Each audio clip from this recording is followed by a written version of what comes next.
In the name of the everlasting Father, whom causes all that exists to exist, whom is self-existent, whom has made time the seed of the universe, known among the ancient Kemites as Amun-Ra, Aton, among the Hebrews as Yahweh, Elohim, among the Christians as Lord God and Jehovah, among the Rastafarian tribe as Jah, Rastafari, among the Muslim and Islamic world as Allah, the one God. I bear witness that all these names refer to the same one almighty creator. And it is to this energy whom I give reverence and whom I submit. I boldly proclaim that we, descendants of the men and women who survived the transatlantic slave trade, are the 13th tribe born in North America and are of a Nubian Kemetic lineage. I further proclaim that the blood of all nations flow through our veins. I greet you in the holy words of Hotep, Shalom, Assalamu alaikum, Habargani, Alafia, Ashe. We welcome you to Toma Nation Temple of Mercy Association here at 616 East 71st Street. I am Adverb, the spoken word arsonist. I don't write poems, I write fire. A Gail Scott Herring tribute. The revolution will not be financed. You will not be able to Netflix and chill. You will not be able to plug in iPhone AirPods. You will not be able to watch YouTube and skip the commercials because the revolution will not be televised, and the revolution will not be financed. The revolution will not be brought to you by Cash App. Revolution will not be brought to you by 4 payments of a stimulus check.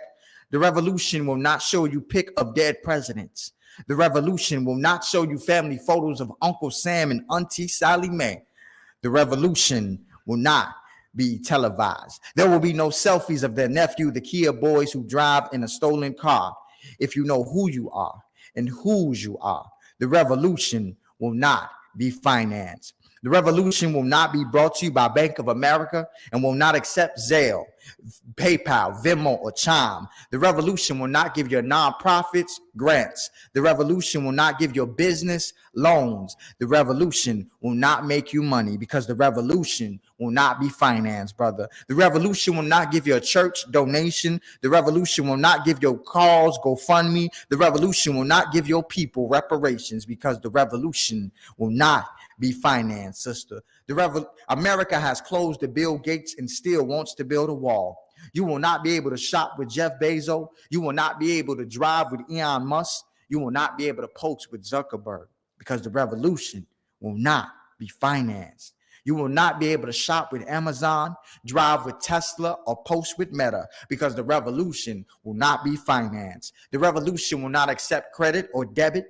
The revolution will not give you cash back. You will not be able to Apple Pay because the revolution will not be financed. You will not be able to buy Beyonce tickets. You will not be able to buy a pair of Jesus. You will not be able to buy a chain of Jesus. If you want to be saved, save your money. Christ will not come down your chimney on Christmas because the revolution will not be financed. The revolution will not accept Bitcoin or crypto. The revolution will not give you direct deposit. You will not be able to Western Union because the revolution will not be televised. Money run the world, but you will not be able to bank with Chase. If God's people are 3/5, you will not be able to bank with 1/5 because the revolution will not be televised. The revolution will not accept cash or checks. The revolution will not give you pay stubs. The revolution will not visit an ATM because the revolution will not be financed. The revolution will not come out of your wallet. The revolution will not come out of your pocket. The revolution will come out of your blood. Face shots and shells for it. The poor will hear bullets. The rich will hear dollar signs because violence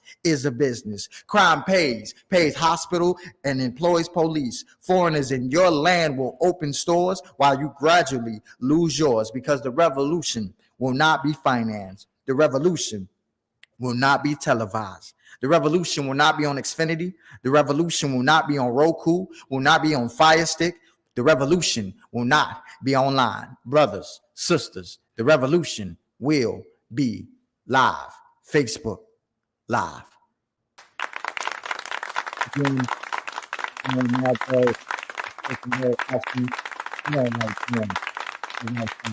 Thank you again for joining Toma Nation. As we get ready to prepare to bring up our speaker for today, the Temple of Mercy Association presents to you Our Revolution Will Not Be Financed, delivered by Brother Minister Yashua Hakim Aton.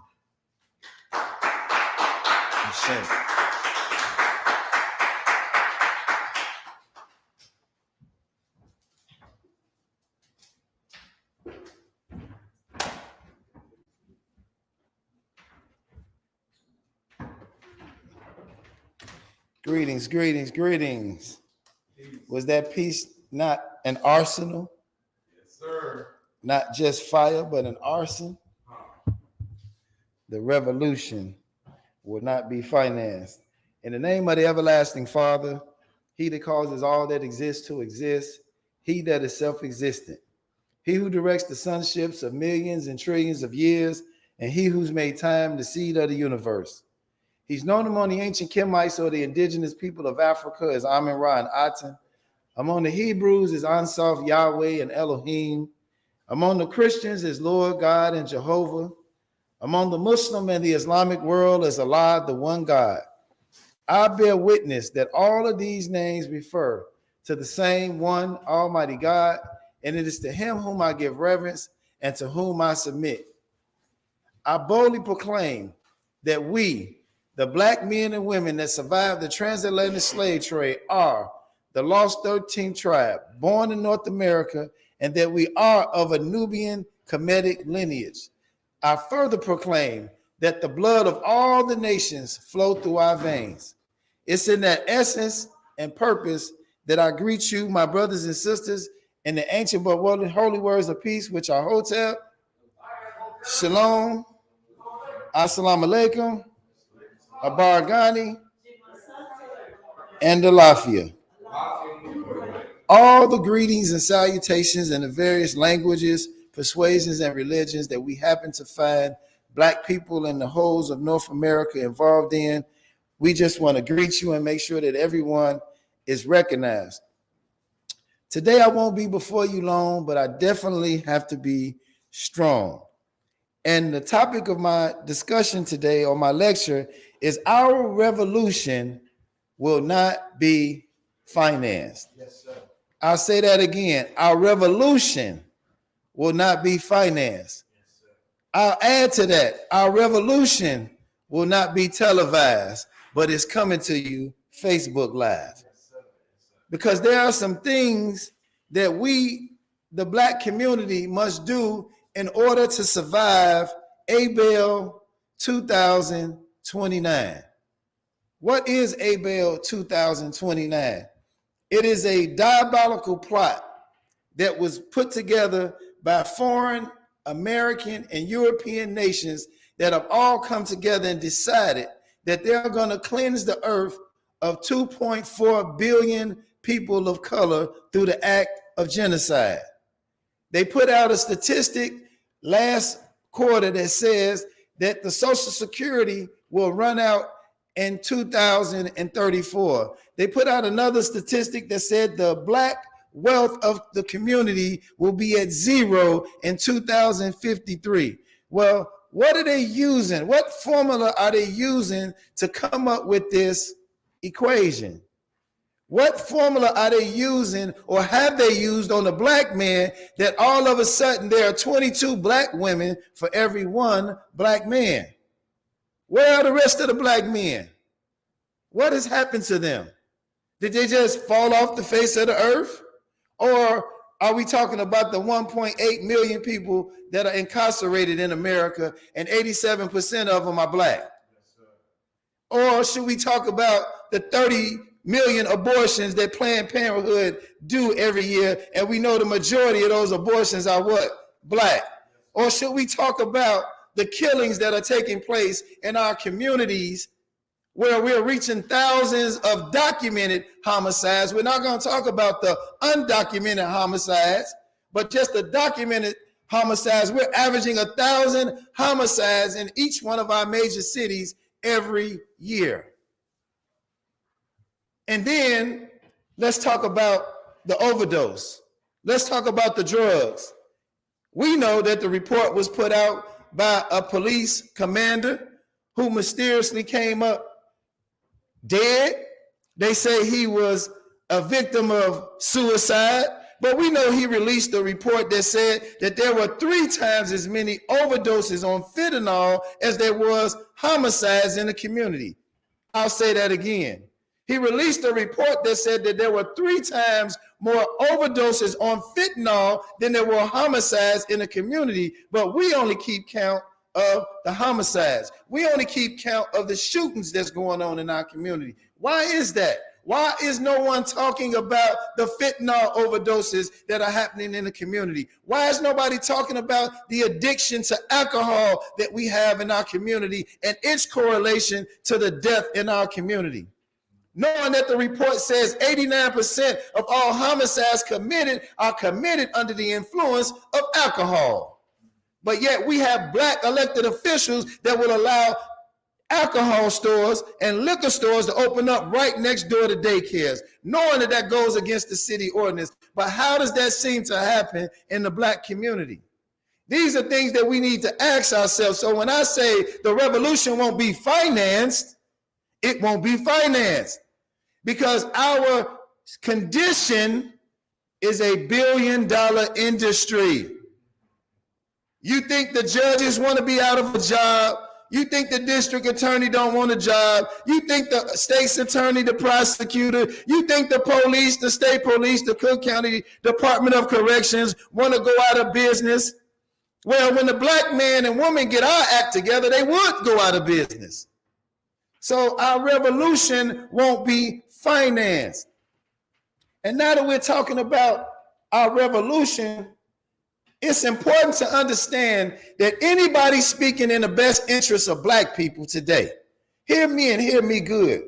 If you call yourself a so-called leader of black people today, and you are saying that you are going to lead us and better our condition, if you're not doing it from a black nationalist, race-first philosophy, then you ain't doing it. I'm sorry. I said, if you're calling yourself a leader, I'm not talking about the helpers. I'm not talking about the workers. I'm not talking about the preachers, the politicians. I'm talking about black people who profess to be leaders of our people in our community. If you're a leader and you ain't doing it from a black nationalist perspective, you ain't doing it.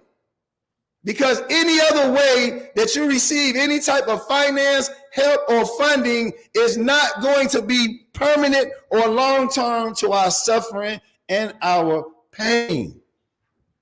No one is going to grant us out of the condition that we in. I don't care how many millions of dollars the mayor come up with for violence prevention. It's not going to change not one thing in the black community. Because the grant that you're getting paid for is to collect names, phone numbers, and pass out a flyer, and you can't even have a relationship with the people you saying you're going to stop doing the killing. Tell me I'm lying. All these violence prevention workers in the neighborhood can't have no contact with the community. You can't get no phone number from Shorty. So yeah, you might prevent something at that particular moment, but why he can't have your phone number to call you the next time he get in that jam? Why does the grant prohibit you from doing that and having a relationship, and the only thing you can do is take his name, number, and email and turn it over to the people that gave you the money? What kind of madness is that? Half of the violence prevention workers we see in the community need saving their own selves. What resources are you bringing to our community? Where's the mental health resources that you're offering? Where are the workforce development resources that you're offering? Where are the educational resources that you are offering? We already know the statistics say our children are reading on the 3rd grade level. So what? They got billions of dollars for construction and trade. If we reading at a 3rd grade level, we can't even get the OSHA card. Tell me I'm lying. So don't come talking about your $1 million grant and you running people through construction programs that can't read. Stop playing with our community. Stop talking about workforce development until you teach these babies how to read. Most of them can't even fill out the application. Can't spell the street that they live on. Don't know what a zip code is. don't know their social security number by heart, can't sign their name on the contract. But we're talking about this is a resource for our community. The first resource got to be the black family coming back together. And that means black men, you got to get your butt off of social media, stop posting, stop responding, stop commenting on stuff, and get your behind in the community. Because our women and our children, they need us. Our greatest resource is our unity.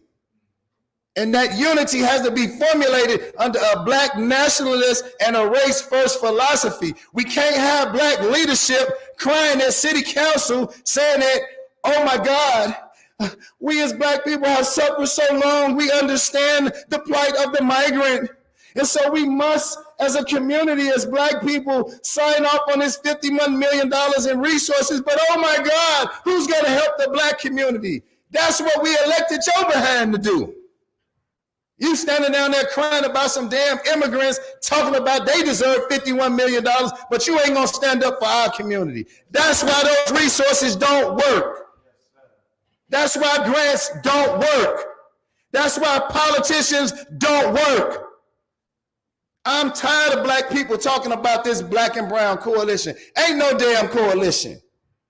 Where was the coalition when the pandemic happened and the elderly people went over there to Cermak to shop in the Hispanic community and got assaulted and beat up and ran out of there? Where was the black and brown community when the black sister went over there in her postal uniform and her two small children and were assaulted and ran out of their neighborhoods? Where was it at then? When the black men finally did decide to stand up and go over there, you know what the Hispanic told them? We didn't build grocery stores for your people. You want to solve the problem? Put some grocery stores in your community. Because to be honest with you, bro, we didn't build this for you. So y'all can just go on back to y'all community. Hey, he got a point. That might be a little rough for some of y'all. Not for a black nationalist. You absolutely right, Mr. Hispanic.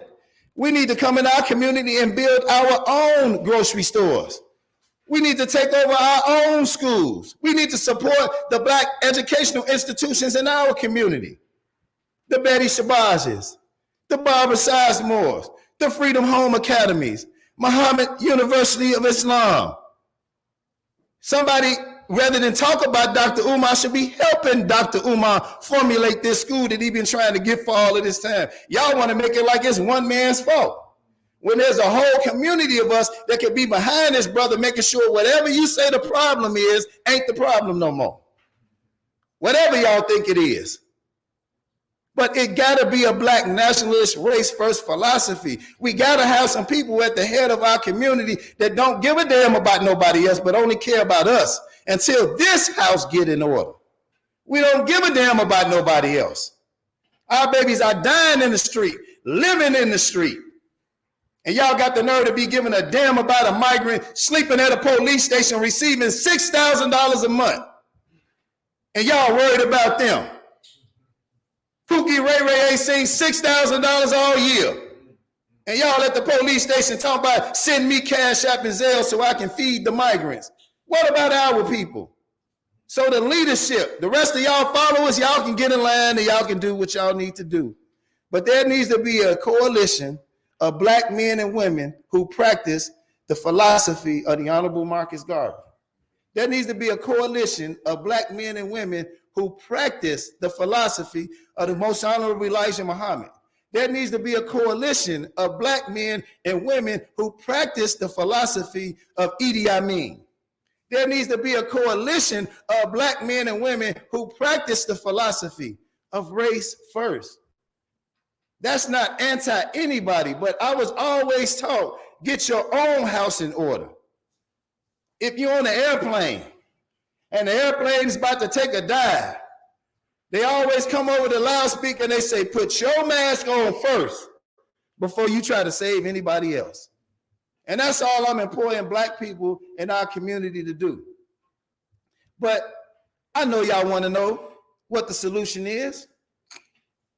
What's the alternative to begging for so-called our tax dollars, for begging for what we call crumbs from the master's table in the form of grants? I know y'all want to know what the solution is. You want to know what the solution is? It is our consumption spending.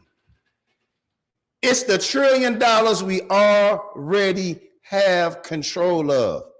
What do we do with that to solve the problem? Henry Ford said that all great businesses are created to solve challenges. Well, we know what the challenges is in our community. How do you finance something like that, brother minister? I'm glad you asked. Stop consuming and start prosuming. Well, brother minister, what's the difference between consuming and prosuming? Consuming means you only purchase the things that you need on a daily basis. Prosuming means you manufacture, produce, and distribute those same things that you need on a daily basis, because doing that would allow us to create the necessary jobs in our community to give to our children so they won't be out robbing grandma at the ATM. It's not rocket science. Why is it that black women consume so much but don't want to do the work to receive the income from it? If y'all are going to be part of the largest industry in the world, which is the beauty industry, then damn it, can we own some form or part of it? Can we manufacture something that we can finally say is our own and don't have to take it to a Korean to distribute? Because you know what happens when they start distributing our products, sister. They the same people that manufacture your stuff. They start bootlegging it. Y'all don't understand it. I do. We distributed Nubian Heritage for 15 years. It was the best soap on the planet for black people. Created by two brothers from New York. It was 5,800 distributors. The overhead was ridiculous. To pay for the warehouse was ridiculous. 5,800 distributors all over the United States, and they shipping product everywhere. And the Korean said, I'll write you a check for $30 million and I'll take that off your hands. You don't have to pay for that overhead no more. You don't need a warehouse no more. You don't need to be worrying about shipping and receiving anymore. We'll give you $30 million and we'll take care of the distribution. And what you think they did? They took the 30 million. And I know the 5,800 of us probably wasn't the best distributors ever. We probably had some credit that we didn't pay for. We probably was a headache when we was calling, when they were setting up their orders and how much the stuff would cost. I know how Negroes do. I know we was begging for discounts, owing thousands of dollars, because I know how we do one another when it comes to business. Willie Lynch taught us well. So that $30 million looked good. And I can still make the money and don't have to deal with my people, and then they'll deal with my people. But you know what the problem was? They started bootlegging the soap. The ingredients changed. All of a sudden, the kids' eczema that went away for years came back. Because they started bootlegging the soap. Y'all don't believe me? Go into Target. What do you see right next to Dove? Don't you see a brand called Equate? Do you all realize that is the exact same stuff that Dove uses? It's the exact same manufacturer, just labeled into a different bottle. So even the retailers are bootlegging your stuff, going to the manufacturer, putting it on the shelf, making it cheaper than your name brand. This is business. And business taught by Idi Amin is the highest form of warfare. We are at war, and it takes finance to uplift the nation. The finance just ain't the fiat that we go to work for, but the finance is our resources, how we direct the fiat, what things that we put in place. Are we putting it in a black bank on Monday, Pastor? Or y'all gonna keep putting $50 million every Monday in Chase and Bank of America that redline our community, don't give us business loans, don't give us any type of inclusion, and don't do nothing for the community? But we give them access to our $50 million every Monday. We shouldn't tie it to you no more unless you're going to put it in a black bank that's going to lend to black businesses, that's going to finance black education, that's going to finance our liberation. We got to come together as a people. We got to come together as a business. And we got to come together and bring all of our movements together and put them in the same channel of distribution when it relates to the goods and services in our community. No longer should we be using anything that we have to have on a daily basis that didn't come from us. We got to go back to manufacturing. We got to go back to distribution. We got to start telling our children that sales is not just something you do when you can't get a good job, or sales is something you do just because you got a felony and you don't qualify for the white man's job. Sales is the most honorable profession on the planet, and is the most accountable you can be to your community, because the count gonna tell you what you're really worth at the end of the day. You ain't gonna be able to go on a sales day like you would your job and still get paid the same thing. You're gonna have to put some doggone work in. Race first, y'all. Race first. Black power, y'all. Black power. Buy black, y'all. Black. It's not difficult to do that. Everything that we consume is the last name of some white family. That's our former slave master. And so on the eve of this so-called Juneteenth, this so-called Freedom Day, what really were we free from? If we have to take 98% of our money and give it back to the same slave master that we so-called are free from today. Is the freedom now the ability to sit at the white lunch counter? Was the freedom really the ability to ride on the front of a white-owned bus? Was the freedom really the ability to live next door to the slave master? I thought freedom was to get away from them. Yes, sir. I thought freedom was to build our own. I thought freedom was to have our own land and independence of the slave master. That's the freedom. But somehow that old slick Johnny came into the community, that old saying nigga, and he tricked us into something called integration, where after independence is supposed to come interdependence, not integration. Integration is backwards. They freed us and then gave us sharecropping. Yeah, you can be free, but you can still got to buy all your goods and services from us. And by the way, black community, the only business that you can have in a community is a church. A church. They won't even give us the liquor store. That's too much money. The church. Y'all want to know why it's 100 churches from 63rd and Halsted to 79th? Because that's the only business the slave master said we could have. He didn't give you a business to sell watermelon if he sold it. He didn't give you a license to sell clothes if he sold it. But black people, it's supposed to be our constitutional right to feed our families. Per former President Barack Obama, when he was asked the question on CNN and NBC and Channel 5, how he felt about American people taking his family's likeness and images and putting it on buttons and t-shirts and different things like that and selling it. And they had Dr. King's son on there and they were crying because they didn't have no money and they were saying it's wrong and people shouldn't do it. And the former president stood up and said, one good thing that I've taken to heart, I would hope the American people would exercise their constitutional right to feed their family. Constitution is supposed to be the order of the day, ain't it? What's supposed to trump the Constitution? City ordinance? I don't think so. Isn't the oath that law enforcement take is to uphold the Constitution?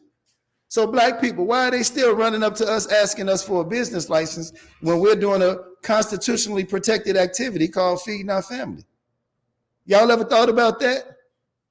All of these people, they want us to go get peddler's license and business licenses, and you can't get one if you owe parking tickets and water bills, and if you demand some money, you can't get these licenses and services. But it's a constitutional right that we need to get back to, y'all. That's called freedom. That's called independence of our former slave master.